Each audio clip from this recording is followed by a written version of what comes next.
रिया 23 साल, नई जॉइनर, एक बड़ी कंपनी में इंटर्न थी। पहले दिन ही उसने अपने सीनियर कबीर 28 साल, स्मार्ट और चार्मिंग को देखा। कबीर की डैशिंग पर्सनैलिटी ने उसे पहली ही नजर में खींच लिया।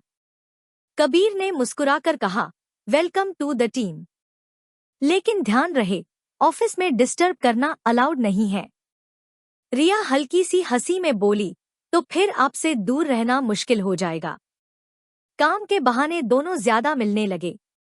कभी कबीर उसके कंधे पर झुककर लैपटॉप में कुछ समझाता, कभी रिया फाइल पकड़ाते हुए उसकी उंगलियां छू लेती। उनकी नजरें अक्सर ज्यादा देर तक टिक जातीं। एक दिन ऑफिस में सब जल्दी चले गए। पूरे फ्लोर पर सिर्फ रिया और कबीर बचे। कबीर बोला, लगता है आज पूरी बिल्डिंग सिर्फ हमारी है। रिया शर्माते हुए बोली, तो क्या करेंगे इस खाली जगह का?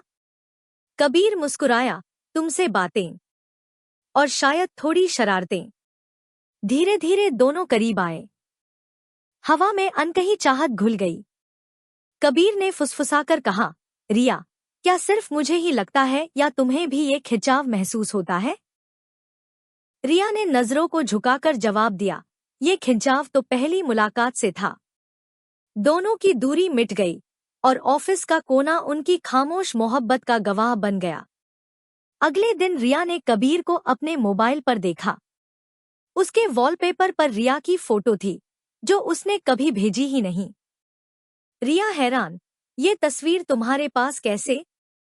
कबीर मुस्कुराया, क्योंकि मैं तुम्हें बहुत पहले से जानता हूं। मैं तुम्हारे पापा का बिजनेस पार्टनर था, लेकिन अब मैं सिर्फ तुम्हें चाहता हूं। रिया का दिल धड़क उठा। उसने कहा, तो ये रिश्ता सिर्फ चाहत है या साजिश? कबीर बोला, साजिश तो सिर्फ हालात है। मैं सिर्फ तुम्हारा हूं। दोनों गले लग गए, लेकिन उनके बीच अनकहा डर और राज अब भी बाकी था।